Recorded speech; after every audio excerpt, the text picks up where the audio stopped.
Hey guys, what's up? It's Blinks here, and today I'm going to be talking about how you can clutch those seemingly unwinnable situations in Rainbow Six Siege. Let's get started.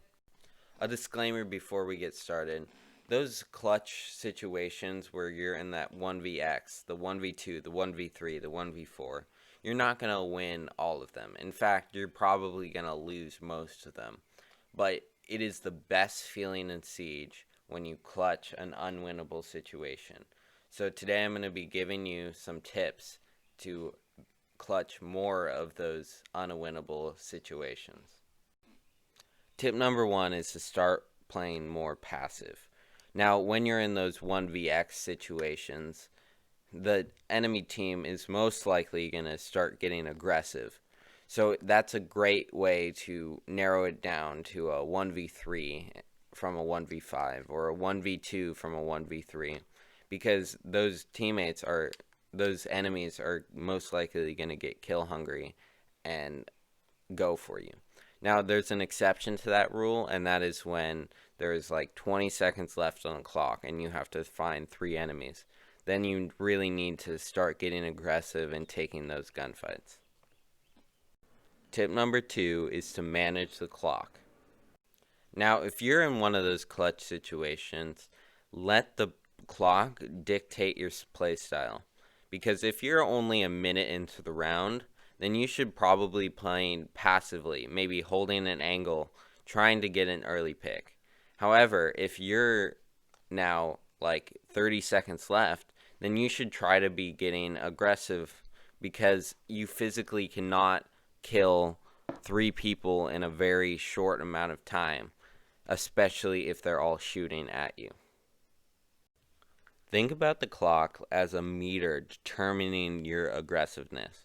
So if you're at 2 minutes into the round, then it's going to be pretty high. But if you're only 1 minute into the round, then it's going to be pretty low. Tip number 3 is to drone. I see a lot of people in clutch situations just forget about all of their utility because they are purely thinking about getting the kills and winning the round. Or even worse, they don't think they're going to win the round, so they're not practicing those good behaviors like droning. Tip number 4 is to think about the objective. If the attackers plant the diffuser, then the attackers automatically get a huge advantage because all of a sudden they are defending the diffuser. So if you're clutching on attack, then planting the diffuser forces the defenders to rush you and may lead to a few easy kills if the defenders make mistakes. It's the same thing on defense. If the attackers plant the diffuser, all of a sudden your chances of winning just went down. So you want to defend the objective. Tip number 5 is to have trigger discipline. Because your teammates are not expecting you to win the round, then it makes it so much easier for you to have trigger discipline without having your teammates mad at you. Having trigger discipline is maybe waiting in a corner, waiting for multiple people to enter the room before shooting them. This can lead to 2 or 3 kills, making it so you can easily turn the tides of the round. Alright, now I'm going to show a round where I'm in a 1vx situation. As you can see, both me and Zofia are alive, and Zofia is going to go down in a second. And now I'm in a 1v4 situation with 34 seconds on the clock. Now I'm thinking I'm getting spotted, people are going to start rushing me, so I'm going to take cover behind that corner. And then that ends up working out for me because Valkyrie runs out. And I might have died there, but I could have probably killed the Valkyrie in that time if I was looking at the run out. But I don't end up, and I assume that someone else is going to be there. So I'm now expecting another person to run out to try to get the refrag. I just didn't expect them to push up that much. So now I'm at 3 health in a 1v2. Now this is a prime example of how most people play 1vx situations. People tend to get kill hungry and rush you. That's what tends to happen. So now is a time where I'm just watching for runouts. I still am very good on time. So I'm going to use my utility here and actually drone out the site. And so I drone out the site, and I see that mute is actually in sight. But first I have to drone out CCTV.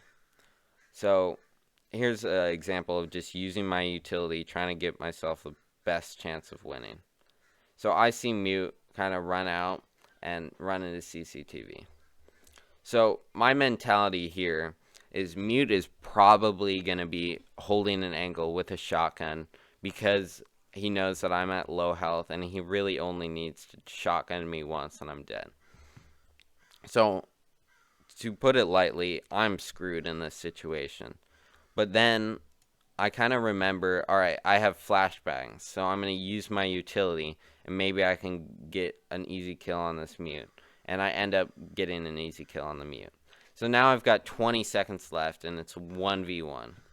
And I've got no drones, and I see that there's a shield here.